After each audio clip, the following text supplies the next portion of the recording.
미 국방성이 초비상사태에 돌입했습니다. 우리 딸들이 한국에서 나오질 않아요. 한국 주둔 미군 가족들의 절규에 워싱턴이 발칵 뒤집혔습니다. 엄마, 나 한국에서 행복해. 충격적인 건 이런 사례가 급증하고 있다는 겁니다. 북한의 미사일이 머리 위를 날아다니는 최전방에서 미군 여성들이 제대하고 한국 영주권을 줄줄이 신청하고 있습니다. 세계 최강국의 시민권을 포기하게 만든 한국의 비밀은 과연 무엇일까요? 그 경악할 실체를 지금 밝혀드립니다. 저는 올리비아 베넷입니다. 34살 미 육군정보 장교로 용산 기지에서 근무하고 있었죠. 그날도 평범한 금요일 저녁이었습니다. 부대 회식을 마치고 기지로 돌아가는 길이었어요. 3월 15일 밤 11시 정각. 기지 정문까지 불과 200m를 남겨둔 순간이었습니다. 갑자기 옆에서 굉음과 함께 불빛이 제 쪽으로 돌진해 왔습니다. 으아악! 제 비명과 함께 세상이 뒤집어졌습니다. 충격과 함께 몸이 공중으로 떠올랐고 다시 아스팔트 바닥에 내동댕이 쳐졌죠. 그 순간 들렸던 소리는 평생 잊을 수 없을 것 같습니다. 뭔가 부러지는 듯한 둔탁한 소리였어요. 정신을 차리고 보니 제 다리가 이상한 방향으로 꺾여 있었습니다. 피가 주르륵 흘러내렸고 왼쪽 다리는 전혀 감각이 없었어요. 올리비아, 정신 차려. 동료들이 달려왔습니다. 누군가 응급처치를 하고 누군가는 앰뷸런스를 불렀죠. 그때 들렸던 대화가 아직도 생생합니다. 운전자가 누구야? 토마스 하사입니다. 만취 상태예요. 미친. 그 자식 지난주에 음주운전으로 걸려서 징계받은 놈 아니야? 토마스 하사. 같은 부대에서 근무하던 23 젊은 병사였습니다. 이미 2번의 음주 경고를 받았고 불명예 제대를 앞두고 있던 문제아였죠. 병원으로 실려가면서 의식이 점점 흐려졌습니다. 마지막으로 들었던 말은 의무병의 혼잣말이었어요. 다리가 너무 심하게 손상됐어. 이건. 그리고 완전히 의식을 잃었습니다. 깨어났을 때는 미군 병원 중환자실이었습니다. 온몸에 붕대가 칭칭 감겨 있었고 각종 기계들이 제 생명을 유지하고 있었죠. 베넷 소령님 정신이 드십니까? 군의관이 제 곁에 서 있었습니다. 그의 표정은 어두웠죠. 제 다리는 어떻게 됐나요? 솔직히 말씀드리겠습니다. 왼쪽 다리는 무릎 아래 부분의 뼈가 완전히 분쇄됐습니다. 신경과 혈관 손상도 심각하고요. 오른쪽도 신경이 많이 손상됐습니다. 그래서요? 절단 가능성이 80%입니다. 최선을 다해도 정상적인 보행은 불가능할 것으로 보입니다. 귀를 의심했습니다. 절단이라니요? 제가 다시는 걸을 수 없다니요? 토마스는 어떻게 됐습니까? 이미 구속됐습니다. 불명예 제대 후 미국으로 송환될 예정입니다. 최소 5년 이상의 실형이 예상됩니다. 아이러니했습니다. 그는 처벌받고 감옥에 가겠지만 언젠가는 2다리로 걸어 나올 겁니다. 하지만 저는 그가 받을 어떤 처벌도 제 다리를 돌려주지는 못할 거였죠. 그는 처벌받았지만 제 다리는 돌아오지 않을 거였습니다. 눈물이 났습니다. 10년간 군인으로 살면서 한 번도 울어본 적 없었는데 그날은 어린아이처럼 울었어요. 정보 장교로서 제 커리어는 끝났습니다. 아니, 인생 자체가 끝난 것 같았죠. 34살의 불구가 되어 남은 인생을 휠체어에 의존해야 한다니요. 그때였습니다. 한국인 간호사 한 분이 조심스럽게 다가왔어요. 소령님, 제가 한 말씀 드려도 될까요? 뭔가요? 포기하지 마세요. 한국 의사들은 기적을 만들어내거든요. 일주일이 지났습니다. 미군 병원에서는 최선을 다했지만 결론은 같았습니다. 베넷 소령, 현실을 받아들이셔야 합니다. 왼쪽 다리는 절단이 최선입니다. 감염 위험도 있고 계속 두면 오히려 전신에 악영향을 줄 수 있습니다. 주치의인 스미스 중령의 말은 냉정했습니다. 그는 이라크와 아프가니스탄에서 수많은 부상병을 치료한 베테랑이었죠. 그가 포기했다면 정말 가망이 없는 거였습니다. 그럼 오른쪽 다리는요? 신경 손상이 심하지만 형태는 유지할 수 있을 것 같습니다. 다만 정상적인 기능은 기대하기 어렵습니다. 앞으로 의족과 목발에 의존하셔야 할 겁니다. 군 생활은 당연히 의무 제대입니다. 장애연금을 받으시게 될 겁니다. 12년. 사관학교를 졸업하고 정보 장교가 되기까지 12년이 걸렸습니다. 이라크에도 다녀왔고 아프가니스탄에서도 임무를 수행했죠. 그 모든 것이 한순간에 무너졌습니다. 그런데 이상했습니다. 한국인 의료진들의 반응이 미군 의사들과는 달랐거든요. 제 담당 한국인 간호사는 김혜진 씨였습니다. 30대 초반의 밝은 성격의 간호사였죠. 그녀는 제가 절망에 빠져 있을 때마다 희망적인 이야기를 들려주었습니다. 소령님, 작년에 저희 병동에 오토바이 사고로 오신 환자분이 계셨어요. 미군 병원에서는 하반신 마비 판정을 받으셨는데 한국 병원에서 치료받고 지금은 마라톤을 뛰세요. 정말인가요? 네. 한국 재활의학은 정말 다르거든요. 포기하지 않으면 기적이 일어날 수 있어요. 그날 오후 뜻밖의 방문객이 왔습니다. 같은 기지에서 근무하는 에런데이였습니다. 그는 작년에 훈련 중 낙상 사고로 척추를 다쳤던 동료였죠. 올리비아, 지금 걷고 있는 날 보고 믿겨져? 정말이었습니다. 하반신 마비 판정을 받았던 그가 2다리로 걸어 들어왔어요. 어떻게? 미군 병원에서는 평생 휠체어라고 했잖아? 한국 병원에서 치료받았어.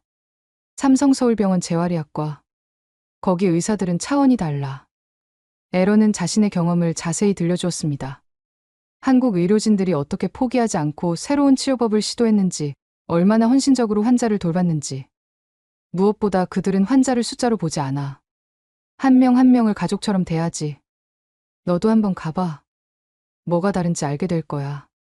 그날 밤 저는 결심했습니다. 이대로 포기할 수는 없었어요. 한국 병원에 가보기로 한 거죠. 김혜진 간호사가 적극적으로 도와주었습니다. 제가 삼성서울병원에 연락해 볼게요. 재활의학과에 정말 유명한 교수님이 계세요. 류시원 교수님이라고 기적을 만드는 분으로 유명하시죠. 류시원. 네, 아직 젊으신데 실력은 최고예요. 특히 절망적인 케이스를 많이 살려내신 것으로 유명하시고요. 이틀 후 삼성서울병원으로부터 연락이 왔습니다. 류시원 교수가 직접 제 케이스를 검토하고 싶다는 것이었어요. 그런데 미군 병원에서는 반대했습니다. 베넷 소령, 이미 최선을 다했습니다. 더 이상의 치료는 시간 낭비입니다. 빨리 절단하고 의족에 적응하는 것이 현명한 선택입니다. 하지만 저는 포기하고 싶지 않았습니다. 아직 34살이었고 제 인생은 이제 시작이었으니까요. 한 번만 더 시도해 보겠습니다. 제 다리니까요. 결국 전원 승인이 났습니다. 3월 25일, 사고 열흘 만에 저는 삼성서울병원으로 옮겨졌습니다. 앰뷸런스 안에서 창밖을 보며 생각했습니다. 이게 마지막 희망이야. 여기서도 안 되면 정말 끝이야. 하지만 병원에 도착하는 순간부터 뭔가 달랐습니다. 미군 병원의 차가운 분위기와는 전혀 다른 따뜻함이 느껴졌어요. 베넷 소령님 오셨군요. 기다리고 있었습니다. 걱정 마세요. 저희가 최선을 다하겠습니다. 응급실 직원들의 첫 인사부터가 달랐습니다. 그들의 눈빛에는 진심 어린 걱정과 따뜻함이 담겨 있었죠. 그리고 곧 제 인생을 바꿀 한 남자를 만나게 됩니다. 안녕하세요, 베넷 소령님. 저는 재활의학과 류시원입니다. 병실 문이 열리고 들어온 사람을 보는 순간 저는 약간 놀랐습니다. 예상보다 젊었거든요. 30대 후반으로 보이는 남성이었는데 온화한 미소와 함께 자신감 있는 눈빛을 가지고 있었습니다. 한국말은 못하셔도 괜찮습니다. 저도 미국에서 연수를 받았거든요. 편하게 영어로 대화하시죠. 완벽한 영어였습니다. 하지만 그보다 더 인상적인 것은 그의 첫마디였어요. 먼저 한 가지 묻고 싶습니다. 소령님은 다시 걷고 싶으신가요? 아니면 이미 포기하셨나요? 당연히 걷고 싶죠. 하지만 미군 병원에서는 잠깐만요. 류 교수는 제 말을 끊고 직접 제 다리를 살펴보기 시작했습니다. 엑스레이와 MRI 사진을 꼼꼼히 들여다보고 직접 손으로 제 다리를 만져보며 검사했죠. 10분 정도 검사를 마친 그가 고개를 들었습니다. 절단? 아직 이르죠. 살려봅시다. 정말 가능한가요? 솔직히 쉽지 않습니다. 왼쪽 다리 손상이 특히 심하네요. 하지만 불가능하지는 않습니다. 신경이 완전히 죽은 것은 아니거든요. 아직 희망이 있어요. 그리고 그가 한 말은 평생 잊지 못할 겁니다. 저희 한국 의사들은 포기라는 단어를 잘 모릅니다. 환자가 포기하지 않는 한 저희도 절대 포기하지 않아요. 그날부터 본격적인 검사가 시작되었습니다. 미군 병원에서 했던 검사보다 훨씬 정밀하고 다양한 검사들이었죠. 놀라운 것은 류 교수가 모든 검사에 직접 참여했다는 겁니다. 보통 교수들은 레지던트나 전공의에게 맡기는데 그는 달랐어요. 제가 직접 봐야 정확히 알 수 있습니다. 환자의 미래가 달린 일인데 대충 할 수 없죠. 새벽 6시. 병실 문이 열리는 소리에 잠에서 깼습니다. 류 교수였어요. 이렇게 일찍 오세요? 첫 회진은 항상 6시에 합니다. 환자분들이 밤새 어떠셨는지 확인해야 하거든요. 어제 밤은 어떠셨어요? 통증은 없으셨고요? 매일 아침 6시. 그는 어김없이 제 병실에 나타났습니다. 주말도 예외가 없었죠. 교수님, 주말인데 쉬셔도 되는데. 환자는 주말이 없는데 의사만 쉴 수는 없죠. 그리고 소령님 다리 상태가 매일 달라지고 있어요. 하루하루가 중요한 시기입니다. 그의 헌신적인 모습에 미군 병원과의 차이를 확실히 느꼈습니다. 그곳에서는 의사를 보기가 하늘의 별 따기였는데 여기서는 교수가 직접 매일 찾아왔으니까요. 3일째 되는 날, 류 교수가 치료 계획을 설명했습니다. 수술은 최후의 수단입니다. 먼저 재활치료로 신경을 살려보겠습니다. 한국에는 특별한 재활 프로그램이 있어요. 서양의학과 한의학을 결합한 통합치료법이죠. 한의학이요? 네. 침술과 한약, 그리고 최첨단 재활 장비를 함께 사용합니다. 이미 많은 성공 사례가 있어요. 처음에는 반신반의했습니다. 침술로 신경이 살아난다니 미국에서는 상상도 못할 일이었죠. 믿기 어려우신가요? 저도 처음에는 그랬어요. 하지만 결과가 증명합니다. 한번 해보시죠. 잃을 것도 없지 않나요? 그의 말이 맞았습니다. 이미 절단 선고를 받은 달이었으니 시도해볼 가치는 있었죠. 재활치료가 시작된 첫날, 저는 또 한 번 놀랐습니다. 재활의학과 전체가 하나의 팀처럼 움직였어요. 물리치료사, 작업치료사, 한의사, 간호사 모두가 제 케이스를 공유하고 있었습니다. 베넷 소령님, 오늘부터 저희가 가족입니다. 함께 싸워나가요. 물리치료사 정수진 씨의 말이었습니다. 가족이라니 처음 듣는 표현이었죠. 그날 저녁 류 교수가 다시 찾아왔습니다. 이번에는 의사가운이 아닌 평상복 차림이었어요. 저녁 드셨어요? 병원식을. 좀 먹었습니다. 병원식이 입에 안 맞으시죠? 한국 음식 좋아하세요? 잘 모르겠어요. 기지 안에서만 생활해서. 그럼 제대로 드셔보셔야겠네요. 한국에서 치료받으시려면 한국 음식도 드셔야 해요. 음식도 치료의 일부거든요. 그는 직접 가져온 도시락을 꺼냈습니다. 김치찌개와 여러 반찬들이 담겨 있었어요. 집에서 만든 건 아니고 병원 근처 맛집에서 사왔어요. 한번 드셔보세요. 교수님이 왜 이렇게까지? 환자가 잘 먹어야 빨리 낫습니다. 그리고 그가 잠시 멈추더니 미소를 지었습니다. 솔직히 말하면 소령님이 불쌍해 보여서요. 타국에서 다치고 혼자 병원에 있으니까요. 제가 미국에서 연수할 때 아팠던 적이 있는데 그때 정말 외로웠거든요. 그의 진심이 느껴졌습니다. 단순히 의사로서가 아니라 한 인간으로서 제게 다가온 거였죠. 한국 좋아하세요? 도시락을 먹으며 그가 물었습니다. 솔직히 잘 모르겠어요. 기지 밖에 나가본 적이 별로 없어서. 그럼 다 나으시면 제가 구경시켜 드릴게요. 한국의 진짜 모습을요. 다 낫는다면요. 나을 거예요. 꼭요. 그의 확신에 찬 목소리에서 이상한 안도감을 느꼈습니다. 이제 좋아질 것 같아요. 제 대답에 그가 환하게 웃었습니다. 그 미소를 보는 순간 가슴이 이상하게 뛰었어요. 단순히 의사에 대한 신뢰감 이상의 무언가가 느껴졌죠. 하지만 그때는 몰랐습니다. 이것이 새로운 시작이 될 거라는 것을. 재활치료가 시작된 지 일주일. 매일이 전쟁 같았습니다. 오전 8시부터 오후 6시까지 쉴 새 없이 이어지는 치료 프로그램들. 베넷 소령님 힘드시죠? 하지만 지금이 골든타임이에요. 신경이 완전히 죽기 전에 최대한 자극을 줘야 합니다.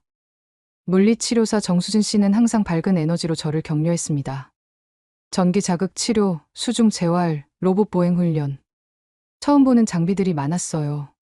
특히 인상적인 것은 한의학 치료였습니다. 처음엔 따끔하실 거예요. 하지만 곧 익숙해지실 겁니다.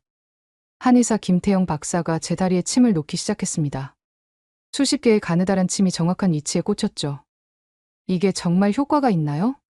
서양 의학으로는 설명하기 어렵지만 경험적으로 증명된 치료법입니다. 특히 신경 재생에 도움이 되죠. 신기하게도 침을 맞고 나면 다리가 따뜻해지는 느낌이 들었습니다. 완전히 감각이 없던 부분에서 미세한 자극이 느껴지기 시작했어요.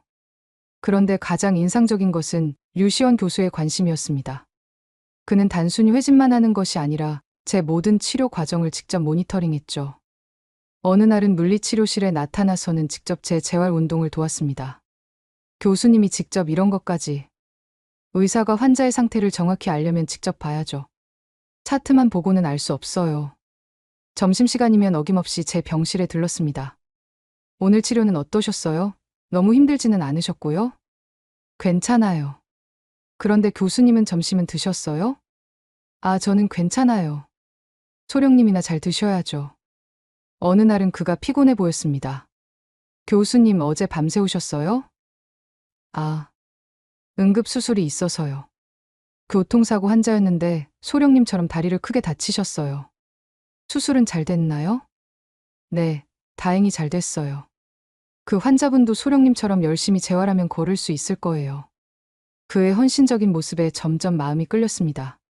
처음에는 단순히 좋은 의사에 대한 존경심이라고 생각했는데 시간이 지날수록 그 이상의 감정이 자라나기 시작했죠.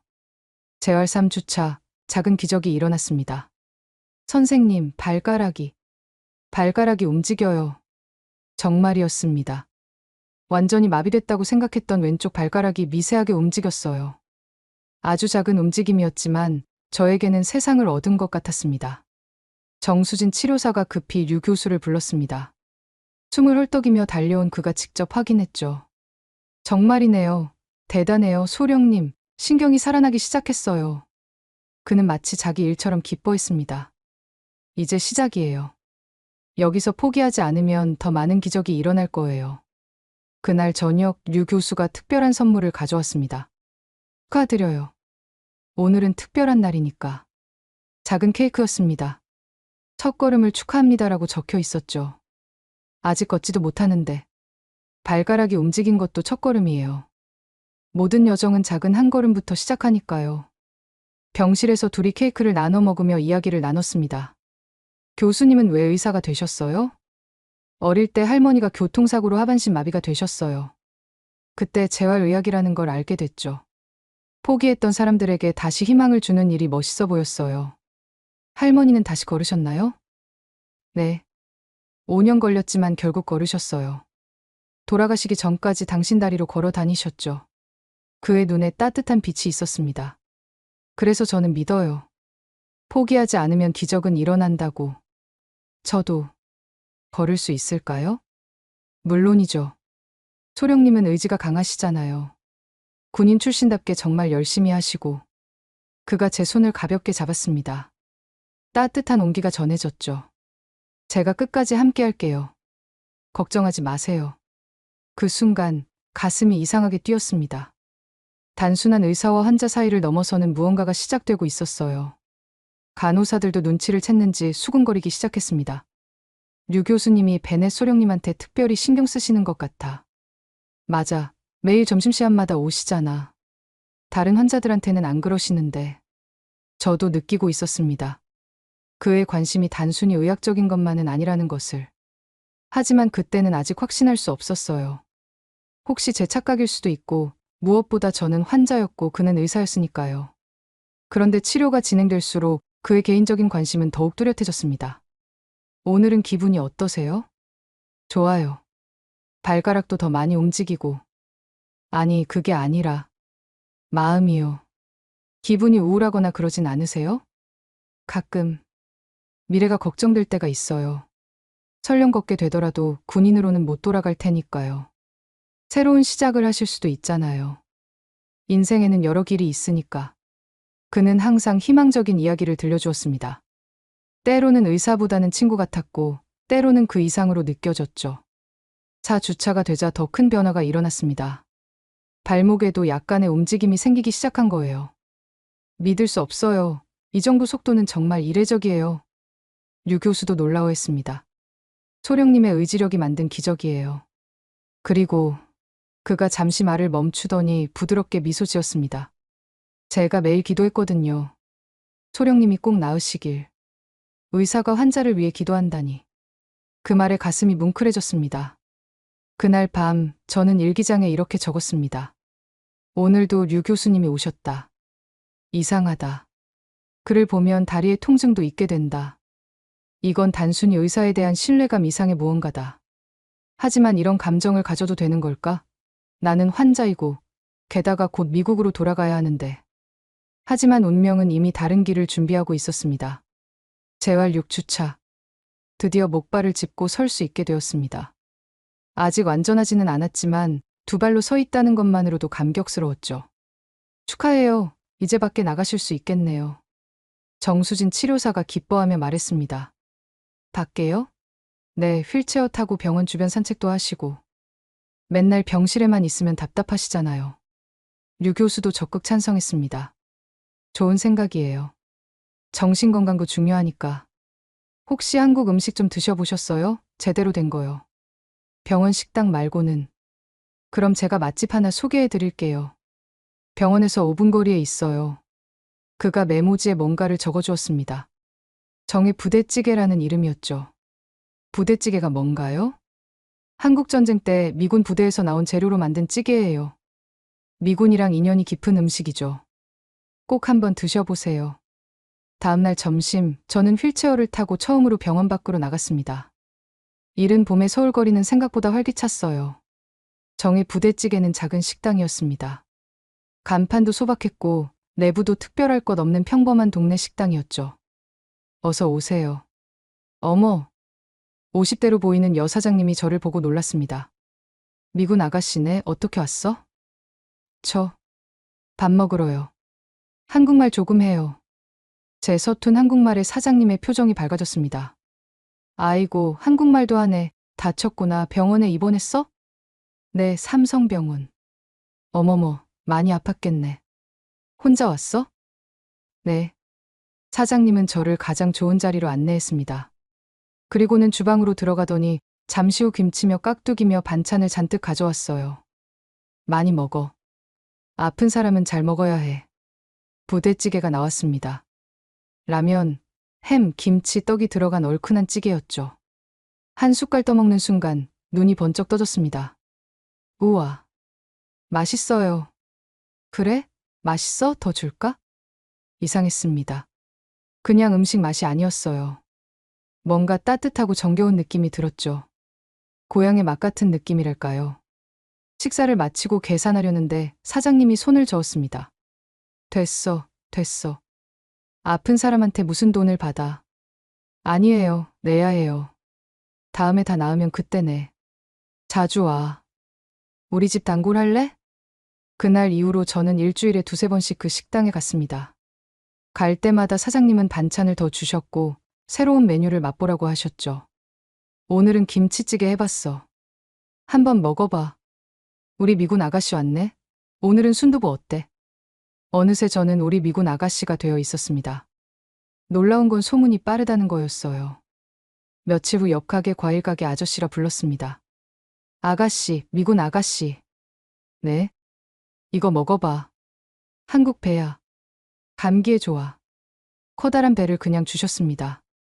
아니에요. 돈 낼게요. 에이, 그냥 먹어. 다친 사람이 불쌍해서 그래. 세탁소 아주머니도 마찬가지였습니다. 미군 아가씨구나. TV에서만 보다가 실제로 보니까 신기하네. 많이 아팠어? 조금. 이제 괜찮아요. 빨래 있으면 가져와. 싸게 해줄게. 미용실도 약국도 편의점도 다 마찬가지였습니다. 온 동네가 저를 알게 되었고 모두가 친절하게 대해주었죠. 그러던 어느 날 부대찌개 집에서 뜻밖의 사람을 만났습니다. 유시원 교수였어요. 소령님? 교수님도 여기 오세요? 제가 추천한 곳이잖아요. 저도 단골이에요. 그는 자연스럽게 제 맞은편에 앉았습니다. 사장님, 저 왔어요. 어머, 류 선생 그런데. 너희 둘이 아는 사이야? 사장님이 눈을 반짝이며 물었습니다. 네, 제 환자예요. 아, 그렇구나. 그럼 잘 됐네. 류 선생이 최고야. 우리 동네에서 제일 좋은 의사라고. 사장님은 신이 나서 떠들기 시작했습니다. 류 선생은 정말 좋은 사람이야. 돈 없는 환자들도 공짜로 봐주고 우리 동네 어르신들 무료 진료도 하고. 사장님, 그만하세요. 부끄럽잖아요. 류 교수가 쑥스러워했습니다. 식사를 하면서 자연스럽게 대화를 나눴습니다. 병원에서와는 다른 편안한 대화였죠. 한국 생활 어떠세요? 좋아요. 특히 여기 사람들이 너무 따뜻해요. 한국 사람들은 정이 많거든요. 특히 어려운 사람을 보면 그냥 못 지나쳐요. 미국이랑 많이 달라요. 미국은 개인주의가 강해서 각자 장단점이 있죠. 하지만 전 한국의 이런적 문화가 좋아요. 그때 사장님이 또 반찬을 가져왔습니다. 얘들아, 이것도 먹어. 오늘 새로 담근 김치야. 사장님, 너무 많이 주세요. 뭐가 많아. 둘이 데이트하는데 특별 서비스지. 데이트 아니에요. 우리 둘이 동시에 말했습니다. 사장님은 의미심장하게 웃었죠. 알았어, 알았어. 아니라고 치자. 얼굴이 빨개졌습니다. 류 교수도 당황한 것 같았어요. 치사를 마치고 병원으로 돌아가는 길. 그가 휠체어를 밀어주었습니다. 저 혼자 갈 수 있어요. 제가 밀어드릴게요. 어차피 같은 방향이니까. 봄바람이 살랑살랑 불었습니다. 벚꽃이 피기 시작한 거리는 아름다웠죠. 소령님. 네? 한국이 좋아지셨나요? 네. 처음엔 그저 근무지였는데 이제는 뭔가 편안한 곳이 된 것 같아요. 이상하죠? 고향도 아닌데. 그가 잠시 침묵하다가 말했습니다. 전혀 이상하지 않아요. 때로는 태어난 곳보다 마음이 편한 곳이 진짜 집이 되기도 하니까요. 그의 말이 가슴에 와 닿았습니다. 정말 그랬어요. 이곳이 점점 집처럼 느껴지고 있었죠. 병실에 도착했을 때 그가 조심스럽게 물었습니다. 다음 주에 날씨가 좋으면 밖에서 점심 같이 하실래요? 제가 다른 맛집도 소개해 드릴게요. 가슴이 두근거렸습니다. 이건 단순한 의사의 친절이 아니었어요. 좋아요. 대답하고 나서야 깨달았습니다.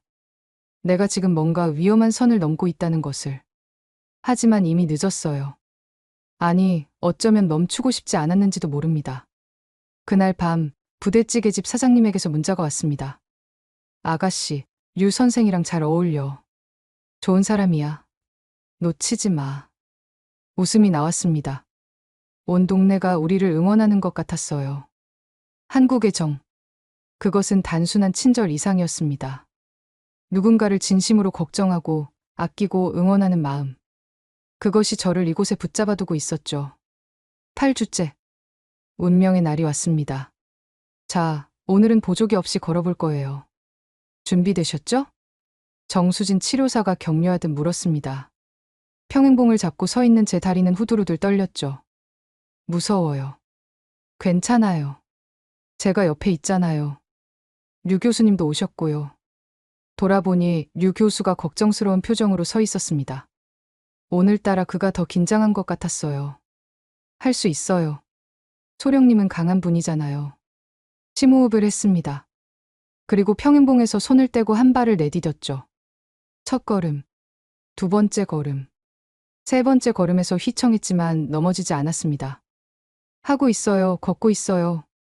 네 걸음, 다섯 걸음, 그리고 10걸음. 10걸음을 걷고 나서 다시 평행봉을 잡았을 때 재활실 전체가 박수를 쳤습니다. 해내셨어요. 정말 해내셨어요. 정수진 치료사가 감격해서 울먹였습니다. 다른 환자들도 축하해 주었죠. 그런데 가장 감격한 사람은 류 교수였습니다. 그의 눈가가 붉어져 있었어요. 교수님, 죄송해요. 너무 기뻐서. 그가 눈가를 훔치며 말했습니다. 2달 전에는 절단하라고 했던 다리로 걸으셨어요. 이게 기적이 아니면 뭐겠어요. 그날 오후 병실로 돌아온 저는 너무 기뻐서 가만히 있을 수가 없었습니다. 미국에 있는 부모님께 영상통화를 걸었죠. 엄마, 아빠, 나 걸었어. 혼자서 10걸음이나. 부모님도 울면서 기뻐하셨습니다. 저녁 무렵 류 교수가 찾아왔습니다. 축하드려요. 오늘은 정말 특별한 날이니까 제가 저녁 사드릴게요. 밖에 나가실 수 있으세요?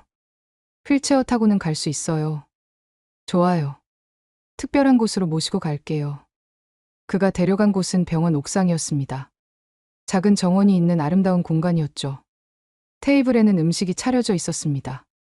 여기는 제가 가끔 오는 곳이에요. 환자들은 잘 모르는 비밀 장소죠. 오늘 특별히 허락받았어요. 서울의 야경이 한눈에 보였습니다. 불빛들이 반짝이는 모습이 아름다웠어요. 와, 정말 예뻐요. 그죠? 저는 힘들 때마다 여기 와서 이 풍경을 봐요. 그럼 위로가 되거든요. 저녁을 먹으며 많은 이야기를 나눴습니다. 처음으로 일이 아닌 개인적인 이야기들을 나눴죠. 가족은 어떻게 되세요? 부모님은 부산에 계시고 남동생이 하나 있어요. 소령님은? 부모님이 텍사스에 계세요. 외동딸이고요. 군인이 되신 것을 부모님이 찬성하셨어요? 반대가 심했죠. 하지만 제가 고집이 세서 그가 웃었습니다. 그 고집 덕분에 다시 걸으신 거예요. 대화가 이어질수록 마음이 편해졌습니다. 그는 좋은 청취자였고 때로는 재미있는 농담도 했죠. 사실 처음 소령님을 봤을 때 좀 무서웠어요. 군인이잖아요. 그것도 미군. 엄청 카리스마 있고 무서울 줄 알았는데. 그런데 알고 보니 그냥 아픈 사람이더라고요. 그리고 그가 잠시 말을 멈췄습니다. 뭔가를 고민하는 것 같았어요. 그리고 아름다운 사람이었어요. 순간 시간이 멈춘 것 같았습니다. 심장이 빠르게 뛰기 시작했죠. 교수님, 죄송해요. 제가 선을 넘었나요? 의사로서 해서는 안 될 말을. 아니에요. 제가 그의 말을 끊었습니다. 저도 교수님을 특별하게 생각해요. 단순히 의사로서가 아니라 그가 제 손을 잡았습니다. 따뜻하고 부드러운 손이었죠. 소령님, 아니 올리비아 씨. 제가 이런 말 해도 될지 모르겠지만 말씀하세요. 처음부터 끌렸어요. 다친 몸으로도 포기하지 않는 모습이 너무 아름다웠고 하루하루 강해지는 모습에 반했어요. 저는 환자예요. 알아요. 그래서 지금까지 참았어요. 하지만 오늘 걸으시는 모습을 보고 더는 숨길 수가 없었어요. 그의 고백에 눈물이 났습니다. 기쁨의 눈물이었죠. 저도 매일 교수님을 기다렸어요. 아침 6시에 진 시간이 하루 중 가장 행복한 시간이었고요. 정말요? 네. 교수님이 주는 희망 때문에 버틸 수 있었어요. 그리고 어느새 교수님 자체가 희망이 되어버렸어요. 그가 일어나서 제 휠체어 곁으로 왔습니다. 그리고 눈높이를 맞추려고 무릎을 꿇었죠. 아직 치료가 끝나지 않았으니 지금은 그저 제 마음만 전할게요. 다 나으시면 그때 제대로 시작해도 될까요? 제가 미국으로 돌아가야 할 수도 있어요. 그럼 따라갈게요. 교수님. 농담이에요. 하지만 마음은 진심이에요. 당신과 함께라면 어디든 갈 수 있을 것 같아요. 서울의 불빛들이 우리를 축복하는 것 같았습니다. 그날 밤 저는 단순히 다리를 되찾은 것이 아니었어요. 사랑도 찾았으니까요. 시원 씨. 처음으로 그의 이름을 불렀습니다. 네. 고마워요. 저를 포기하지 않아줘서. 그리고 저를 사랑해줘서. 그가 환하게 웃었습니다. 그 미소를 평생 잊지 못할 것 같아요. 병실로 돌아온 후 저는 일기장에 적었습니다. 오늘 2가지 기적이 일어났다.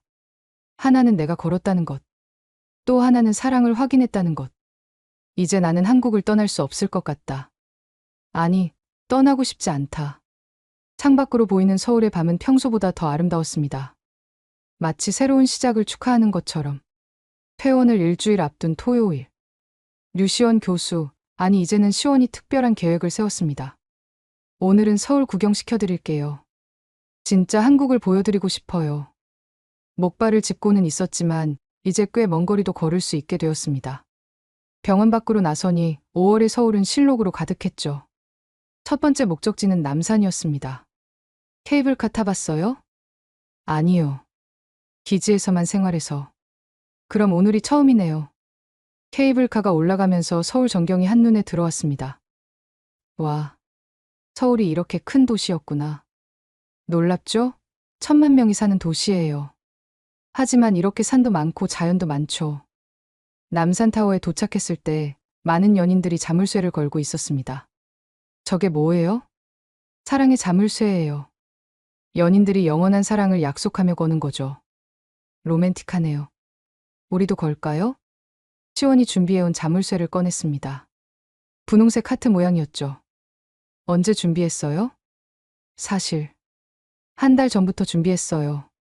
언젠가 같이 오게 될 거라고 믿었거든요. 함께 자물쇠에 이름을 쓰고 걸었습니다. 시원 하트 올리비아.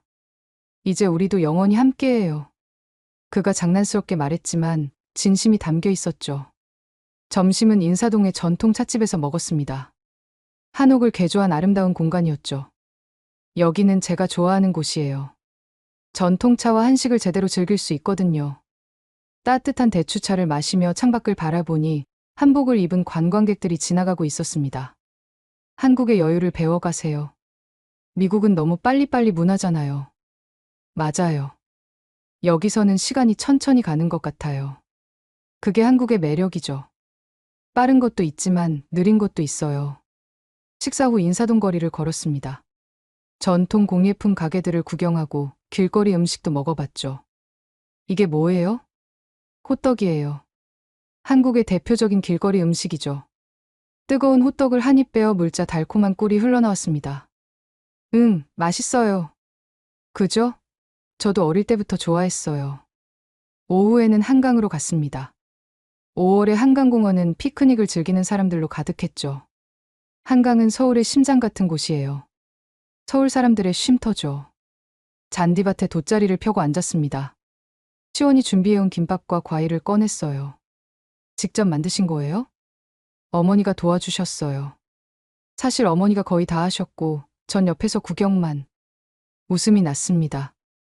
요리 못하는 그의 모습이 귀여웠거든요. 어머니께서 제 얘기 아세요? 네. 다 말씀드렸어요. 많이 궁금해하세요.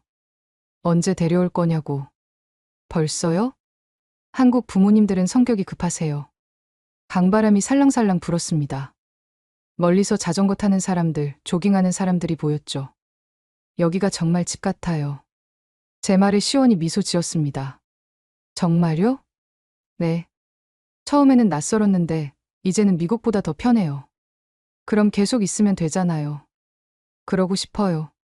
하지만 현실이 떠올랐습니다. 저는 군인이었고 곧 복귀 명령이 내려올 거였죠. 지금은 그런 생각하지 말아요. 오늘은 그냥 즐겨요. 해가 지면서 한강은 더욱 아름다워졌습니다. 다리마다 조명이 켜지고 물 위에 반짝이는 불빛들이 로맨틱한 분위기를 만들었죠. 올리비아. 네? 제가 이기적인가요? 당신을 붙잡고 싶어 하는 게. 당신은 군인이고 미국에 가족도 있고 커리어도 있잖아요. 그런데 제가 그의 손을 잡았습니다. 저도 같은 마음이에요. 여기 있고 싶어요. 당신 곁에 있고 싶고요. 진짜요? 네. 처음으로 집을 찾은 기분이에요. 당신과 이 도시가 제 집이 된 것 같아요. 그날 밤 시원이 저를 병원까지 데려다주면서 말했습니다. 다음 주에 퇴원하시면 부모님 만나러 가실래요? 벌써요? 한국에서는 진지한 만남일 때 빨리 인사드리는 게 예의예요.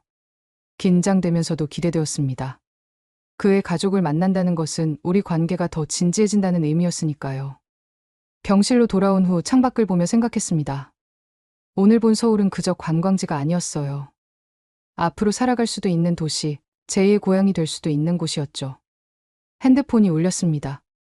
시원의 메시지였어요. 오늘 즐거웠어요. 당신과 함께한 서울이 더 아름다워 보였어요. 잘 자요. 답장을 보냈습니다. 저도요. 오늘이 제 인생 최고의 날 중 하나예요. 고마워요. 그리고 덧붙였습니다. 사랑해요. 처음으로 한국어로 쓴 사랑 고백이었습니다. 서툴렀지만 진심을 담았죠. 곧바로 답장이 왔습니다. 나도 사랑해요. 영원히. 그날 밤 저는 꿈을 꿨습니다. 한강이 보이는 작은 아파트에서 시원과 함께 사는 꿈을. 그리고 그 꿈이 현실이 되기를 간절히 바랐습니다. 퇴원 사흘 전 시원이 특별한 제안을 했습니다. 우리 동네 시장에 가볼래요? 부모님 뵙기 전에 동네 분들께 먼저 인사드리는 게 좋을 것 같아서. 동네 시장이요? 네. 제가 어릴 때부터 다닌 곳이에요. 거기 상인분들이 다 저를 키워주셨죠. 망원시장은 생각보다 크고 활기찬 곳이었습니다. 토요일 오후라 사람들로 북적였죠. 시장 입구에 들어서자마자 과일 가게 아주머니가 시원을 발견했습니다. 어머, 시원이 왔네. 오랜만이야. 안녕하세요, 김 아주머니. 그런데, 아주머니의 시선이 제게로 향했습니다. 목발을 짚고 있는 외국인 여자와 함께 온 시원을 보며 눈이 휘둥그레졌죠. 이 아가씨는 누구야? 제 여자친구예요. 순간 시장이 술렁였습니다. 여자친구라는 단어가 마법의 주문처럼 퍼져나갔죠. 뭐, 시원이가 여자친구를? 어머, 외국인이네. 어머머, 이리 와봐. 순식간에 주변 가게 아주머니들이 모여들었습니다. 안녕하세요. 올리비아예요. 제가 서툰 한국어로 인사하자 아주머니들이 감탄했습니다. 어머, 한국말도 해. 예쁘기도 하지. 시원이가 복 받았네. 떡집 할머니가 다가왔습니다. 아가씨, 어디 아픈 거야, 다리가? 네, 사고가 있었어요. 이제 거의 나았어요. 아이고, 고생했겠네. 시원이가 치료했어? 네, 시원 씨가 저를 살렸어요. 그 말에 할머니가 흐뭇하게 웃었습니다. 그래, 우리 시원이가 그렇지. 어릴 때부터 착한 아이였어. 반찬 가게 이모님이 갑자기 뭔가를 들고 왔습니다. 자, 이거 먹어봐. 김치야. 지금요? 그럼 우리 집 김치 맛을 봐야지. 시원이 여자친구면 곧 우리 식구인데. 김치를 한 입 먹고 맛있다고 하자 이모님이 신이 났습니다. 그래? 맛있어? 더 줄까? 아니에요. 괜찮아요. 에이, 뭐가 괜찮아. 집에 가져가. 순식간에 김치 한 통을 봉지에 담아주셨습니다. 생선가게 아저씨도 가세했습니다. 시원아, 여자친구 데리고 왔으면 진작 얘기하지. 갑자기 된 일이라. 아가씨, 생선 좋아해? 네, 좋아해요. 그럼 이거 가져가. 오늘 아침에 들어온 싱싱한 고등어야. 아니에요. 정말 괜찮아요. 하지만 거절은 통하지 않았습니다. 정육점에서는 한우를, 야채 가게에서는 상추며 깨씹히며 한 봉지 가득 담아주셨죠. 우리 시원이가 드디어 장가를 가는구나. 아가씨, 시원이 잘 부탁해. 언제 결혼해? 질문이 쏟아졌습니다. 시원은 쑥스러워하면서도 행복해 보였어요. 순대국밥집 사장님이 우리를 불렀습니다. 야, 이리 와서 앉아. 국밥 먹고 가. 아저씨, 배불러요. 무슨 소리야. 여자친구 첫인사 왔는데 그냥 갈 수 있나. 강제로 앉혀놓고는 순대국밥을 내오셨습니다. 아가씨, 이게 한국의 정이야. 다 정이 있어서 그러는 거니까 부담 갖지 마. 고마워요. 정말 고마워요. 눈물이 날 것 같았습니다. 처음 보는 사람들인데 이렇게 따뜻하게 대해주다니. 김치 담그는 걸 배우고 싶다고 하자 반찬 가게 이모님이 흥분했습니다. 그래? 진짜? 그럼 다음 주에 김장철은 아니지만 특별히 가르쳐 줄게.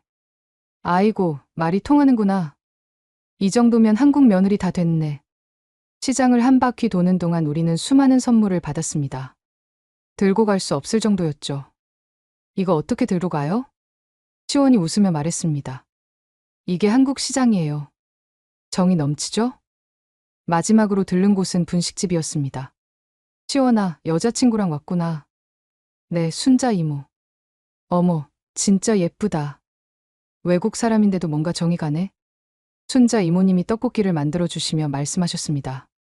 아가씨, 시원이 엄마가 우리 친구야. 초등학교 동창이지. 정말요? 응. 그래서 시원이를 아기 때부터 봤어. 좋은 애야. 잘 키웠어. 떡볶이를 먹으며 이모님의 시원 어린 시절 이야기를 들었습니다. 한 번은 시원이가 5살 때 용돈 받아서 여기 와서는 떡볶이 2개 달라고 하더라고. 왜 2개요? 하나는 자기가 먹고 하나는 엄마 갖다 드린다고. 그때부터 알았어. 이 애는 크게 될 애구나. 시원이 얼굴이 빨개졌습니다. 이모, 그런 옛날 얘기는. 뭐가 어때? 네가 여자친구한테 알려줘야지.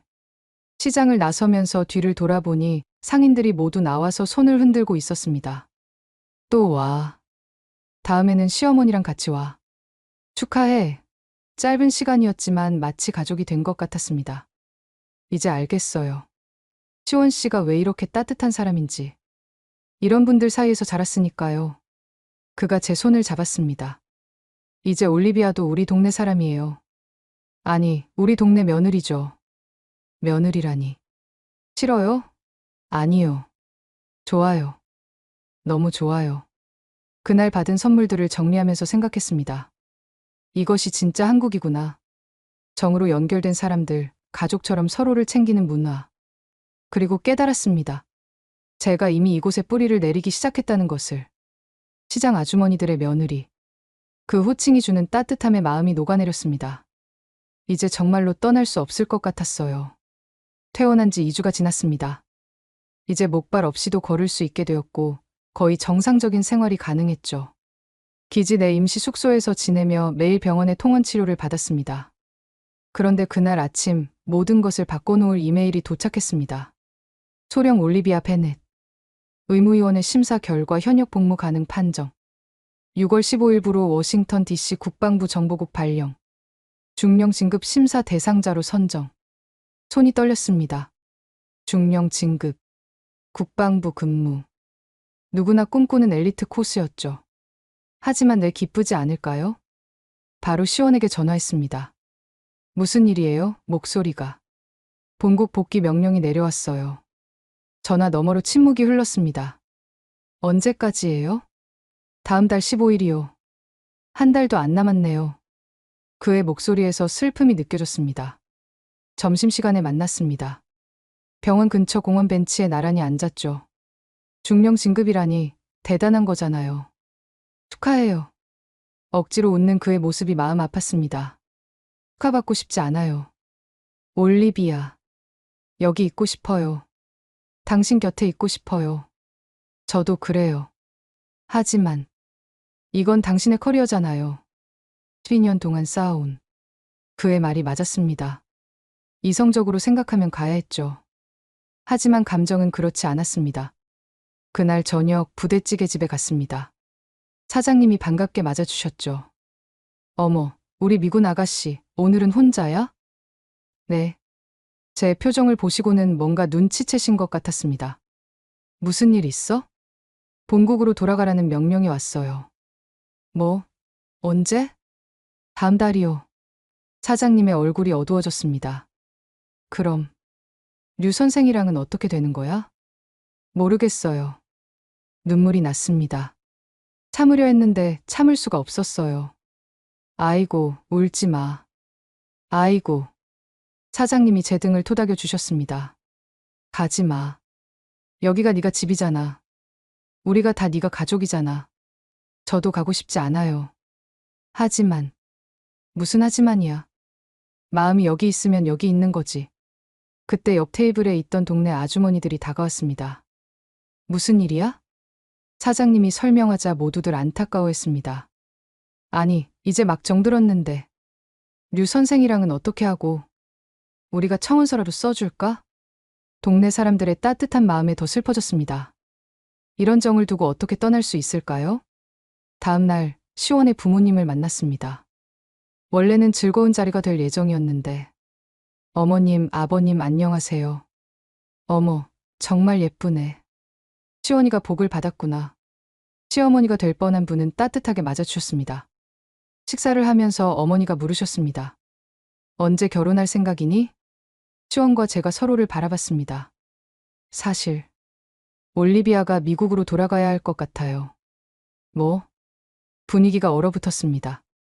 상황을 설명하자 어머니가 단호하게 말씀하셨습니다. 그럼 시원이가 따라가면 되지. 어머니.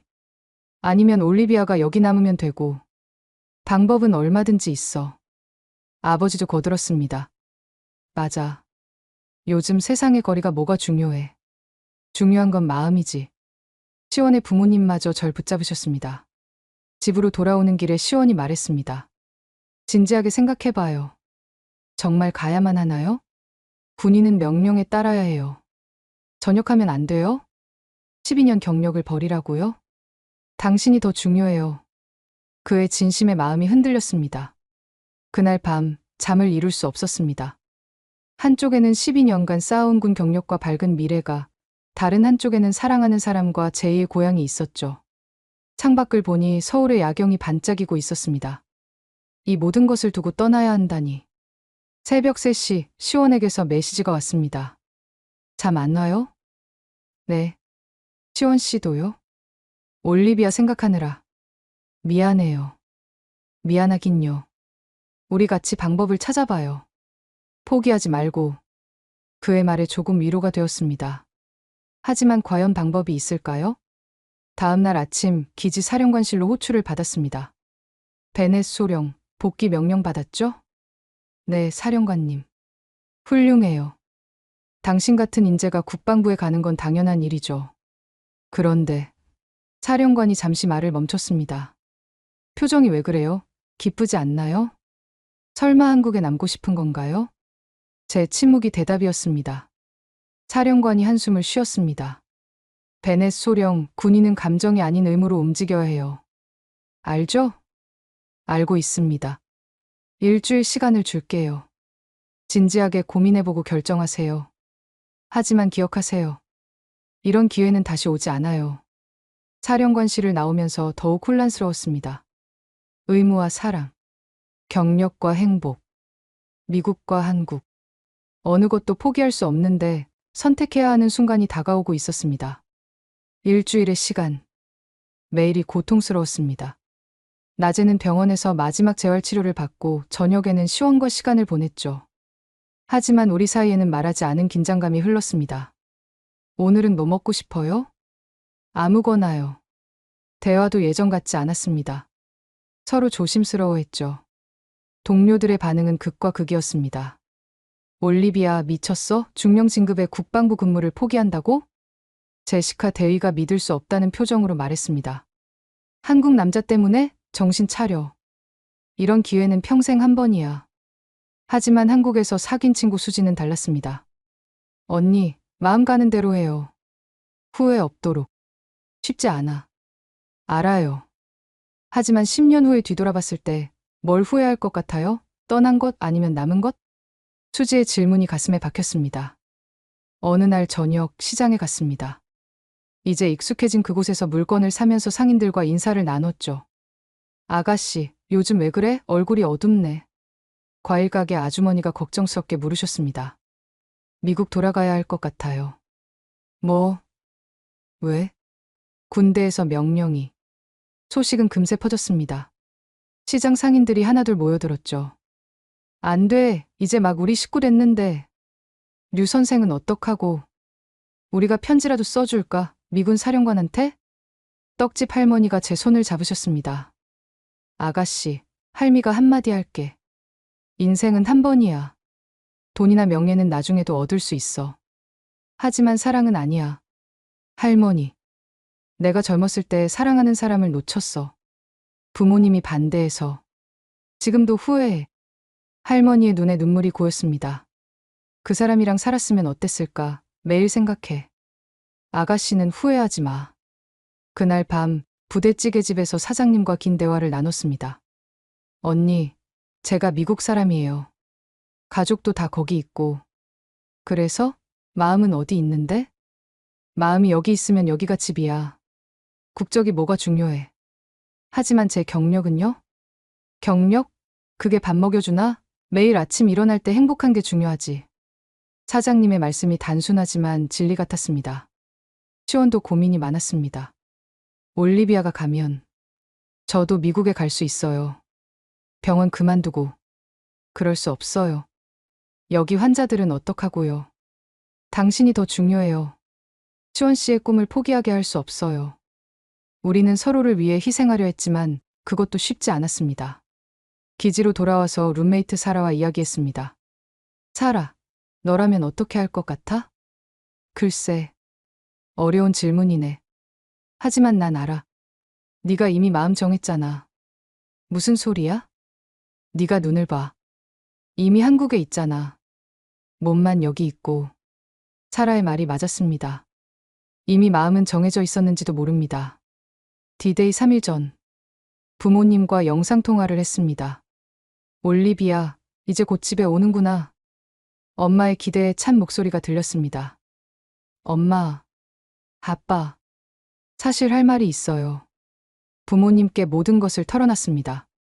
한국에서의 일들, 시원과의 만남, 그리고 제 고민까지. 긴 침묵 후 아빠가 먼저 말씀하셨습니다. 올리비아, 네가 행복한 게 가장 중요해. 아빠, 우리도 너를 보고 싶지만 네가 진정으로 행복한 곳에 있기를 바라. 엄마도 덧붙였습니다. 그 청년이 널 다시 걷게 해줬다면 좋은 사람일 거야. 우리도 만나보고 싶구나. 부모님의 이해에 눈물이 났습니다. 그날 밤 한강을 걸었습니다. 시원과 함께 처음 왔던 그곳에서. 시원 씨. 네? 제가 만약 여기 남는다면. 그의 눈이 빛났습니다. 정말요? 아직 결정한 건 아니지만 가능성을 생각하고 있어요. 시원이 저를 꼭 안았습니다. 고마워요. 이런 고민을 해줘서. 미안해요. 쉽게 결정하지 못해서.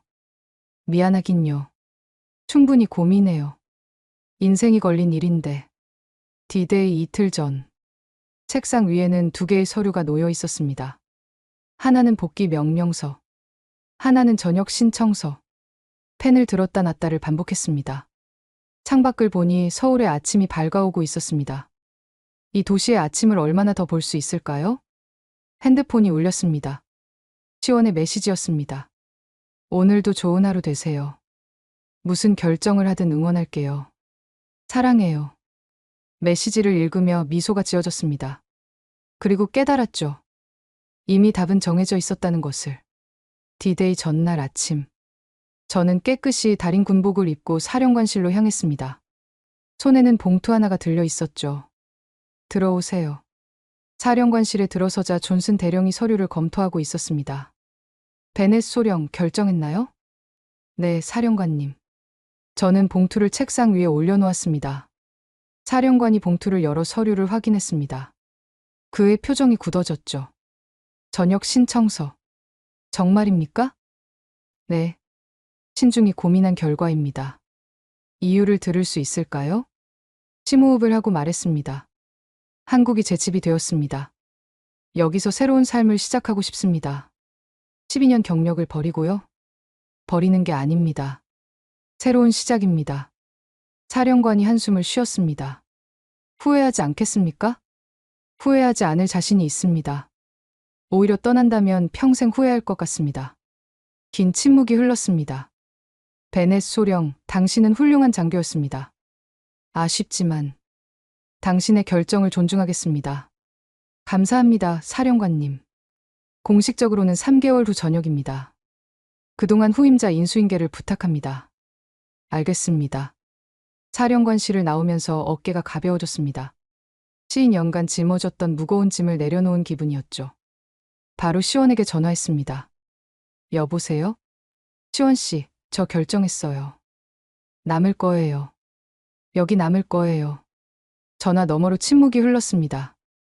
그리고 정말이에요, 정말? 네. 전역 신청서 냈어요. 올리비아. 그의 목소리에 눈물이 섞여 있었습니다. 지금 어디예요? 지금 바로 갈게요.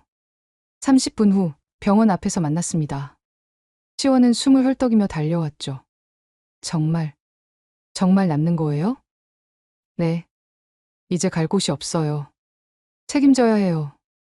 그가 저를 들어 올려 빙글빙글 돌렸습니다. 사랑해요. 정말 사랑해요. 나도 사랑해요. 주변 사람들이 쳐다봤지만 상관없었습니다. 우리는 그저 행복했으니까요. 그날 오후 부대찌개 집에 갔습니다. 사장님. 어머, 왜 이렇게 신났어? 저 안 가요. 한국에 남기로 했어요. 사장님이 숟가락을 떨어뜨렸습니다. 진짜? 진짜야? 네, 전역하고 여기서 살 거예요. 아이고, 이 집 경사 났네. 야, 다들 와봐. 우리 미군 아가씨가 안 간대. 순식간에 소문이 퍼졌습니다. 동네 사람들이 하나둘 모여들었죠. 정말? 우리랑 계속 있는 거야? 그럼 류 선생이랑 결혼하는 거야? 아이고, 잘했어. 정말 잘했어. 축하가 쏟아졌습니다. 떡집 할머니가 떡을 한 상자 가져오셨고, 과일 가게 아저씨는 과일 바구니를, 정육점 사장님은 한우 세트를 주셨죠. 이제 진짜 우리 동네 사람이네. 축하해. 잘 결정했어. 시장 사람들의 축하를 받으며 느꼈습니다. 이곳이 진짜 제 집이라는 것을. 저녁 시원의 부모님 댁으로 초대받았습니다. 어머님, 아버님. 아이고, 우리 며느리. 시어머니가 저를 꼭 안아주셨습니다. 잘 결정했어. 정말 잘했어. 고맙습니다. 잘 부탁드려요. 부탁은 무슨. 이제 가족인데. 시아버지도 흐뭇하게 웃으셨습니다. 올리비아가 우리 집안에 복을 가져다 줄 것 같아. 저녁 식사를 하면서 결혼 이야기가 나왔습니다. 언제 결혼식 할 거니? 시원이 제 손을 잡으며 말했습니다. 올리비아가 원하는 대로 하려고요. 한국식으로 할지 미국식으로 할지 둘 다 하면 어때요? 제 제안에 모두가 찬성했습니다. 좋은 생각이야. 작은 결혼식 2번. 미국 부모님도 모셔야지. 가족들과 이야기를 나누며 실감했습니다. 정말로 새로운 가족이 생긴 거구나. 밤늦게 시원이 집까지 데려다 주었습니다. 고마워요. 뭐가요? 나를 선택해줘서. 시원 씨를 선택한 거예요. 한국을 선택하고 새로운 삶을 선택한 거고요. 그가 무릎을 꿇었습니다. 그리고 주머니에서 뭔가를 꺼냈죠. 이제 공식적으로 할 수 있겠네요. 작은 상자를 열자 반지가 반짝였습니다. 올리비아 베넷, 저와 결혼해 주시겠습니까? 네. 망설임 없이 대답했습니다. 그가 반지를 끼워주었습니다. 완벽하게 맞았죠. 사실 2달 전에 샀어요. 당신이 꼭 남을 거라고 믿었거든요. 어떻게 그렇게 확신했어요? 당신이 부대찌개 먹으면서 행복해하는 걸 봤거든요. 그때 알았어요. 이 사람은 이미 한국 사람이 됐구나. 웃음이 터졌습니다. 부대찌개가 운명을 결정했다니. 사랑해요, 시원 씨. 저도 사랑해요. 영원히. 그날 밤 일기장에 적었습니다. 오늘 나는 인생에서 가장 용감한 선택을 했다. 안정적인 미래 대신 불확실한 사랑을 선택했다. 하지만 후회는 없다. 오히려 가슴이 벅차오른다. 12년간의 군 생활이 끝나고 새로운 인생이 시작된다. 한국에서 사랑하는 사람과 함께 따뜻한 사람들 속에서. 이것이 진짜 용기가 아닐까. 남들이 정해준 길이 아닌 내 마음이 원하는 길을 가는 것. 창밖을 보니 서울의 야경이 축하해주듯 반짝이고 있었습니다. 이제 이 도시는 잠시 머무는 곳이 아닌 영원히 살아갈 나의 집이 되었습니다. 10월 10일. 완연한 가을, 저희 결혼식이 열렸습니다. 신부 입장. 한복을 곱게 차려입고 입장하는 순간 하객들의 탄성이 들렸습니다. 어머, 한복이 저렇게 잘 어울려? 외국인 맞아? 완전 한국 사람 같은데. 붉은 치마 저고리와 노리개, 그리고 족두리까지. 완벽한 한복 차림이었죠. 시어머니가 직접 골라주신 것이었습니다. 주례는 특별한 분이 맡아주셨습니다. 바로 부대찌개 집 사장님이었죠. 여러분, 제가 이 2사람의 인연을 잘 압니다. 부대찌개 한 그릇으로 시작된 사랑이죠. 하객들이 웃었습니다. 올리비아는 처음 봤을 때부터 우리 동네 사람이 될 줄 알았어요. 왜 부대찌개 먹고 눈물 흘리더라고요. 맛있어서. 또 웃음이 터졌습니다. 이 2사람의 사랑은 특별합니다. 국경을 넘고 언어를 넘고 문화를 넘었으니까요. 그리고 이제 하나가 됐습니다. 미국에서 온 부모님도 한복을 입으셨습니다. 어색해 하시면서도 기뻐하셨죠. 올리비아, 정말 아름답구나. 고마워요, 엄마. 이 청년이 널 다시 걷게 해준 사람이구나. 고맙네. 정말 고맙네. 아빠가 시원의 손을 꼭 잡으며 말했습니다. 피로연은 그야말로 동네 잔치였습니다. 시장 상인들이 모두 오셨고 병원 의료진들, 부대 동료들까지. 정말 많은 사람들이 축하해 주었죠. 우리 미군 아가씨가 진짜 한국 며느리가 됐네. 이제 김치도 담그고 된장찌개도 끓이고 해야지. 걱정 마. 내가 다 가르쳐 줄게. 아주머니들의 약속이 쏟아졌습니다. 특별한 순간이 있었습니다. 제가 마이크를 잡고 한국어로 인사를 했을 때였죠. 여러분, 정말 감사합니다. 저는 사고로 한국에 왔지만 사랑으로 한국에 남게 되었습니다. 여러분이 제게 보여준 정 덕분입니다. 이제 저도 진짜 한국 사람이 되어서 받은 사랑을 돌려드리고 싶습니다.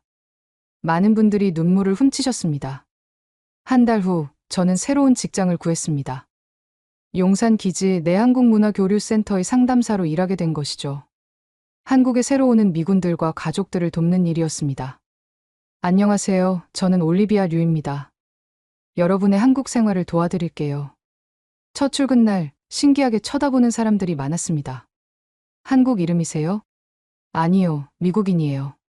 하지만 이제 한국이 제 집이에요.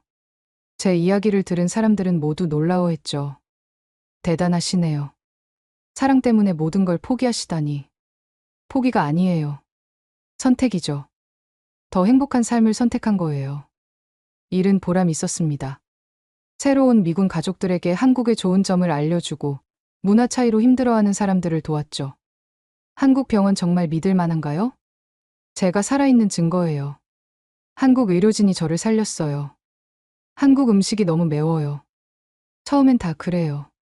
하지만 곧 김치 없으면 못 살게 될 거예요. 주말에는 시원과 함께 의료 봉사를 다녔습니다. 여보, 이쪽 할머니 먼저 봐줘요. 알았어요. 올리비아는 통역 부탁해요.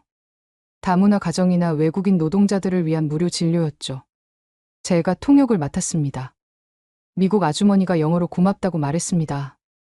드시는 약은 하루 3번 드세요. 영어, 한국어를 오가며 사람들을 도왔습니다. 어느 날 특별한 전화가 왔습니다. 여보, 나야. 지금 병원 와볼래? 무슨 일이에요? 그냥 와봐. 급한 건 아니고. 병원에 도착하니 시원이 기다리고 있었습니다. 이상하게 들떠 보였죠. 뭔데 그래요? 따라와봐. 재활의학과로 가니 휠체어를 탄 젊은 미군이 있었습니다. 이분이 제 아내 올리비아입니다.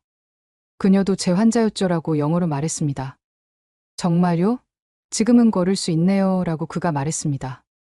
그 미군 병사는 훈련 중 다쳐서 하반신 마비 진단을 받았다고 했습니다. 미군 병원에서는 포기하라고 했는데 당신 이야기를 듣고 여기 왔어요. 잘 오셨어요. 류 교수님이 최고예요. 저를 걷게 해주신 분이에요. 희망을 잃었던 병사의 눈에 빛이 돌아왔습니다. 정말 다시 걸을 수 있을까요? 포기하지 마세요. 저도 걸을 수 없다고 했지만 지금 이렇게 서 있잖아요. 그날 이후로 비슷한 상황의 환자들이 저를 찾아왔습니다. 제 이야기가 그들에게 희망이 되었죠. 집으로 돌아오는 길, 시원이 말했습니다. 당신이 있어서 정말 다행이에요. 환자들에게 희망을 주잖아요. 시원 씨가 준 희망을 나눠주는 것뿐이에요. 우리 참 좋은 팀이네요. 최고의 팀이죠. 어느덧 계절이 바뀌었습니다. 첫눈이 내리던 날 저는 깨달았습니다. 이제 정말로 한국인이 되었다는 것을. 김장하는 법을 배웠고 된장찌개도 끓일 수 있게 되었습니다. 시댁 제사 때는 전을 부치고 명절에는 한복을 입고 세배를 드렸죠. 아이고, 우리 며느리가 한국 사람보다 더 한국 사람이야. 시어머니의 칭찬에 뿌듯했습니다. 하지만 가장 큰 변화는 마음이었습니다. 이제 미국은 그리운 고향이지만 한국이 진짜 집이 되었으니까요. 매일 아침 일어나서 창밖을 보면 서울의 풍경이 보입니다. 그리고 옆에는 사랑하는 남편이 있죠. 좋은 아침이에요. 좋은 아침. 오늘도 행복한 하루 되길. 평범한 일상이지만 그 안에 특별한 행복이 있습니다. 전형 명령서가 아닌 결혼증명서를 선택한 것. 그것이 제 인생 최고의 결정이었습니다. 결혼 1년 후 저희 역할은 더욱 확대되었습니다. 류 상담사님, 이번에 새로운 스미스 병장 가족인데요. 아이가 한국 학교 적응을 힘들어해요. 제가 만나볼게요. 한국문화교류센터에서의 제 일은 단순한 통역을 넘어섰습니다. 문화의 다리 역할을 하게 된 거죠. 스미스 부인, 걱정 마세요. 저도 처음엔 적응이 힘들었어요. 정말요? 류 상담사님도요? 그럼요. 하지만 한국 사람들의 따뜻함을 알게 되면 달라질 거예요. 제 경험을 나누며 그들을 도왔습니다. 특히 다친 미군들을 한국 병원에 연결해주는 일에 열정을 쏟았죠. 또 다른 기적을 봤어요. 어느 날 제가 소개한 환자가 찾아왔습니다. 2다리로 걸어서요. 톰슨 상사님, 정말 걷고 계시네요. 류 상담사님 덕분이에요. 한국 병원을 소개해주지 않았다면. 그는 낙하산 사고로 척추를 다쳐 미국에서는 영구 후 마비 판정을 받았던 사람이었습니다. 제 아내가 꼭 감사 인사를 드리래요. 남편을 돌려주셔서 고맙다고. 저야말로 감사하죠. 또 한 분이 기적을 경험하셨으니까요. 이런 사례가 쌓이면서 저는 기적의 전도사라는 별명을 얻었습니다. 주말마다 시원과 함께하는 의료 봉사도 계속되었습니다. 여보, 오늘은 필리핀 분들이 많이 오셨네요. 그러게. 올리비아가 따갈로그어도 할 줄 알면 좋을 텐데. 배워볼까요? 다문화 가정을 돕다 보니 더 많은 언어를 배우고 싶어졌습니다. 그러던 어느 날 특별한 제안을 받았습니다. 유상담사님, 한미 의료 교류 프로그램을 만들면 어떨까요? 기지 사령관의 제안이었습니다. 구체적으로 어떤 프로그램인가요? 양국 의료진이 서로 배우고 협력하는 거죠. 유상담사님이 코디네이터가 되어주시면 좋겠습니다. 흥미로운 제안이었습니다. 시원과 상의한 결과 프로그램을 시작하기로 했습니다. 첫 프로그램은 대성공이었습니다. 미군 의료진이 한국의 재활치료 기술을 배우고 한국 의료진은 미군의 응급처치 시스템을 배웠죠. 정말 놀라워요. 한국 재활 기술이 이렇게 발전했다니 라고 미군 의사가 말했습니다. 미군의 골든아워 시스템도 정말 인상적이에요. 서로에게 배우며 발전하는 모습이 보기 좋았습니다. 부대찌개집은 여전히 제 안식처였습니다. 우리 올리비아 왔네. 요즘 너무 바빠서 얼굴 보기 힘들어. 죄송해요, 사장님. 일이 많아서. 뭐가 죄송해. 좋은 일 하는 거잖아. 자랑스러워. 동네 사람들도 변함없이 따뜻했습니다. 미군 아가씨. 아니, 이제 류 선생 부인이지? 아직도 미군 아가씨가 편해요. 맞아. 우리한텐 영원한 미군 아가씨야. 시장을 다니며 장을 보는 것도 이제는 자연스러운 일상이 되었습니다. 올리비아, 오늘은 뭐 해 먹을 거야? 김치찌개요. 이제 저도 잘 끓여요. 정말? 우리가 가르쳐 준 게 엊그제 같은데. 1년 사이 많은 것이 변했지만 변하지 않은 것도 있었습니다. 바로 한국 사람들의 정이었죠. 어느 날 저녁, 시원과 한강을 걸으며 이야기했습니다. 여보, 우리도 그만. 아기를 가지면 어떨까요? 정말요? 올리비아가 준비됐어요? 네. 이제 완전히 정착했으니까요. 우리 아이가 이곳에서 자라면 좋겠어요. 시원이 제 손을 꼭 잡았습니다. 좋아요. 우리 아이는 정말 특별할 거예요. 두 나라의 사랑을 받고 자랄 테니까. 그로부터 몇 달 후. 여보, 여보. 왜 그래요? 무슨 일이에요? 임신이에요. 우리 아기가 생겼어요. 시원이 저를 안고 빙글빙글 돌았습니다. 정말? 정말이에요? 네. 병원에서 확인했어요. 그날은 축제였습니다. 양가 부모님께 전화드리고 동네 사람들에게도 알렸죠. 뭐, 우리 미군 아가씨가 임신했다고? 부대찌개집 사장님이 놀라서 국자를 떨어뜨렸습니다. 아이고, 경사 났네. 동네 경사야. 소식은 금세 퍼졌습니다. 올리비아가 임신했대. 정말? 아이고, 축하해야지. 이제 진짜 한국 엄마 되는구나. 시장 상인들의 축하가 쏟아졌습니다. 과일 가게 아주머니는 임신부는 과일 많이 먹어야 해라며 매일 신선한 과일을 챙겨주셨고, 반찬 가게 이모님은 입덧할 때 먹으라며 깍두기를 특별히 담가주셨죠. 너무 감사해요. 이렇게 많이 받아도 되나요? 뭔 소리야. 우리 동네에서 태어날 아기인데 다 같이 키우는 거지. 한국의 공동체 문화를 또 한 번 느꼈습니다. 시원은 예비 아빠가 되면서 더욱 살뜰했습니다. 올리비아, 무거운 거 들지 마요. 이 정도는 괜찮아요. 안 돼요. 내가 할게요. 매일 아침 태교 음악을 틀어주고 저녁에는 뱃속 아기에게 책을 읽어주었죠. 아가야, 아빠야. 오늘은 무슨 이야기를 들려줄까? 한국 전래동화 어때요? 좋아요. 흥부와 놀부부터 시작할까? 한국과 미국의 동화를 번갈아 읽어주며 우리는 아기를 기다렸습니다. 임신 5개월 성별을 알게 되었습니다. 아들이에요. 아들이라니. 시부모님은 뛸듯이 기뻐하셨습니다. 손자구나. 우리 집안의 대가 끊기지 않겠네. 미국 부모님도 화상통화로 축하해 주셨습니다. 손자라니 빨리 만나고 싶구나 라고 영어로 말씀하셨습니다. 아기가 태어나면 한국으로 오세요. 양쪽 할아버지 할머니를 다 만나야죠. 문화교류센터에서는 임신한 저를 배려해 주셨습니다. 유상담사님, 무리하지 마세요. 산모가 건강해야 아기도 건강하죠.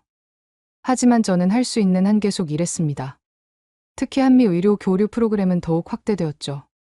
이번에는 산부인과 교류도 추가하면 어떨까요? 좋은 생각이에요. 미군 가족 중에 임신부들도 많으니까요. 제 임신 경험이 프로그램 개발에도 도움이 되었습니다. 어느 날 특별한 환자가 찾아왔습니다. 혹시 올리비아 베넷이었던 분 맞으세요? 네, 맞아요. 이제는 올리비아 류예요. 저예요. 사라 김 작년에 통역 도와주셨던. 알고 보니 제가 도왔던 한국계 미군의 부인이었습니다. 남편이 완전히 회복했어요. 선생님 덕분이에요. 정말 다행이네요. 저도 이제 한국에 정착하기로 했어요. 선생님처럼요. 또 한 명의 사람이 한국의 매력에 빠진 것이었죠. 임신 8개월이 되자 베이비 샤워 파티가 열렸습니다. 놀랍게도 주최는 시장 상인들이었습니다. 우리가 준비했어. 부대찌개 집에 모인 수많은 사람들. 병원 동료들, 기지 동료들, 동네 사람들이 모두 와주었습니다. 우리 올리비아 아들을 위해 선물이 산더미처럼 쌓였습니다. 한복 베넷 저고리부터 미군 베이비 용품까지 두 문화가 어우러진 선물들이었죠. 이 아이는 정말 축복받았네요. 시원이 감동해서 말했습니다. 두 나라의 사랑을 듬뿍 받고 태어날 거예요. 떡집 할머니가 특별히 준비한 수수팥떡을 나눠주시며 말씀하셨습니다. 이 아이는 우리 동네 보물이야. 다 같이 잘 키우자고. 모두가 고개를 끄덕였습니다.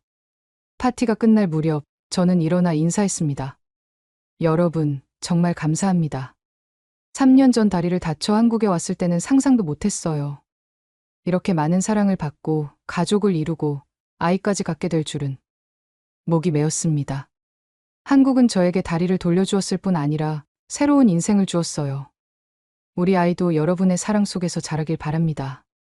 박수가 쏟아졌습니다. 많은 사람들이 눈물을 닦았죠. 만삭이 되어가는 배를 쓰다듬으며 생각했습니다. 이 아이는 정말 특별할 거라고. 한국과 미국 두 문화의 다리가 될 거라고. 그리고 무엇보다 사랑으로 가득한 곳에서 자랄 거라고. 올해 봄. 벚꽃이 만개한 4월의 어느 날. 응애, 응애. 우렁찬 울음소리가 분만실에 울려 퍼졌습니다. 축하합니다. 건강한 아들이에요. 여보, 우리 아기예요. 시원이 감격해서 울었습니다. 아기를 품에 안은 순간 세상의 모든 행복이 제 것인 듯 했습니다. 안녕, 사랑하는 우리 아가. 엄마야. 한국 이름은 류한솔, 미국 이름은 다니엘 류로 지었습니다. 한솔은 큰 소나무처럼 굳건하게 자라라는 의미였죠. 병실은 축하 인파로 가득했습니다. 우리 손자 얼굴 좀 보자. 정말 완벽해 라고 영어로 외치셨습니다. 양가 부모님이 모두 오셨습니다. 미국 부모님은 이 기회에 한 달간 한국에 머물기로 하셨죠.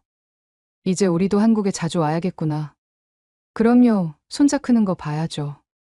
시장 사람들도 찾아왔습니다. 부대찌개집 사장님은 미역국을 큰 냄비에 가득 끓여오셨고 떡집 할머니는 백일떡을 미리 예약하셨죠. 우리 동네 왕자님 납셨네. 이 아이는 복 받았어. 이렇게 많은 사람들의 사랑을 받고 태어났으니. 한솔이가 태어난 후 저희 삶은 더욱 풍성해졌습니다. 낮에는 문화교류센터에서 일하고 저녁에는 가족과 함께하는 평범하지만 특별한 일상이었죠. 한솔아, 이리 와. 할머니가 김치 먹여줄게. 어머님, 아직 이유식도 시작 안 했어요. 조금만, 국물만 찍어서. 시어머니의 한국식 육아법과 미국 엄마의 육아 조언 사이에서 균형을 찾아가며 아이를 키웠습니다. 한솔이가 첫걸음을 뗀 날을 잊을 수 없습니다. 부대찌개 집에서였죠. 어머, 한솔이가 걸어. 사장님의 외침에 모두가 뛰어나왔습니다. 우리 한솔이 걷는다. 동네 왕자님이 첫 발을 떼셨네. 온 동네가 축제 분위기였습니다. 시원이 말했죠. 한솔이도 엄마처럼 이곳에서 첫걸음을 떼네요. 맞아요. 의미가 있네요. 정말 그랬습니다. 제가 다시 걷기 시작한 한국에서 우리 아이도 첫걸음을 뗐으니까요. 한솔이가 3살이 되던 해 저는 특별한 상을 받았습니다. 한미 우호 증진 기여상이었죠. 올리비아 류 씨는 두 나라 사이의 진정한 가교 역할을 해왔습니다. 시상식에서 대사님이 말씀하셨습니다. 특히 의료 분야에서의 교류와 협력은 많은 생명을 구했습니다. 상을 받으며 지난 시간들이 스쳐 지나갔습니다. 사고로 시작된 한국과의 인연, 절망 속에서 만난 희망, 치료 과정에서 싹튼 사랑, 그리고 이제는 뿌리 내린 삶. 엄마, 엄마. 한솔이가 무대로 뛰어 올라왔습니다. 엄마 멋있어. 한국어와 영어를 섞어 쓰는 아이를 안으며 웃었습니다. 이 아이가 제 선택이 옳았음을 증명해주는 것 같았죠. 집으로 돌아오는 길, 한강 다리를 건너며 시원히 물었습니다. 후회 없어요? 단 한 번도요. 네. 오히려 감사해요. 그 사고가 없었다면 당신도 만나지 못했을 거고, 이 모든 행복도 없었을 테니까요. 한솔이가 차창 밖을 보며 말했습니다. 아빠, 저기 남산타워. 그래, 잘 봤어. 거기가 엄마 아빠가 사랑의 자물쇠 건 곳이야. 나도 갈래. 그래, 다음에 다 같이 가자. 평범한 가족의 대화. 하지만 그 안에 특별한 이야기가 있었죠. 저는 다리 2개를 잃을 뻔했지만 2개의 조국을 얻었습니다. 미국은 제가 태어난 곳이고 한국은 제가 다시 태어난 곳입니다. 한솔이는 2 나라의 축복을 받고 자랄 것입니다. 할아버지에게는 야구를 배우고 할머니에게는 김치 담그기를 배우겠죠. 추수감사절에는 칠면조를 먹고 추석에는 송편을 빚을 겁니다. 이것이 우리 가족의 모습입니다. 경계를 넘어선 사랑, 문화를 아우르는 가족, 그리고 정으로 연결된 공동체. 창밖으로 서울의 야경이 보입니다. 5년 전 처음 봤을 때와는 다른 느낌이죠. 이제 이곳은 그저 아름다운 도시가 아닙니다. 제 아이가 자랄 고향이고 제가 숨쉬는 삶의 터전입니다. 여보, 내일 부대찌개집 갈까요? 좋아요. 사장님이 한솔이 보고 싶어 하셨어요. 할머니가 떡볶이 준대. 한솔이가 신나서 외쳤습니다. 웃음이 났습니다. 미군 부대의 음식으로 시작된 인연이 3대를 이어가고 있으니까요. 이것이 제 이야기입니다. 주한미군으로 왔다가 한국인이 된 여자의 이야기. 사고로 잃을 뻔한 다리 대신 영원한 사랑을 얻은 이야기. 그리고 정으로 가득한 이 땅에 뿌리 내린 이야기. 여러분도 느끼셨나요? 때로는 인생의 가장 큰 불행이 가장 큰 행복으로 이어진다는 것을. 그리고 진정한 용기는 남들이 정해준 길이 아닌 마음이 이끄는 길을 가는 것임을. 저는 오늘도 2개의 조국을 품고 살아갑니다. 하나는 피로, 하나는 사랑으로 연결된 조국을. 그리고 우리 아이에게 물려줄 것입니다. 경계 없는 사랑과 한계 없는 가능성을. 이것이 한국이 제게 가르쳐준 것들입니다. 감사합니다, 한국. 사랑합니다, 나의 2 조국. 그리고 이 글을 읽는 모든 분들께 전합니다. 당신의 선택을 믿으세요. 당신의 사랑을 따르세요. 그러면 기적은 반드시 일어납니다. 제가 살아있는 증거니까요. 올리비아의 이야기, 마음에 와 닿으셨나요? 2 다리를 잃을 뻔한 미군 장교가 발견한 것. 한국엔 단순한 치료가 아닌 진짜 치유가 있었습니다. 중령 진급도, 워싱턴 근무도 포기했지만 그녀는 더 큰 것을 얻었습니다. 부대찌개 한 그릇에 담긴 정, 그리고 사랑하는 가족을. 때론 가장 큰 불행이 가장 큰 축복의 시작입니다. 여러분도 한국에서 경험한 특별한 순간이 있다면 댓글로 들려주세요. 이 감동을 나누고 싶다면 구독, 좋아요, 공유 부탁드립니다. 누군가에겐 희망이 될 수 있으니까요. 지금까지 원더풀 해외 사연이었습니다. 감사합니다.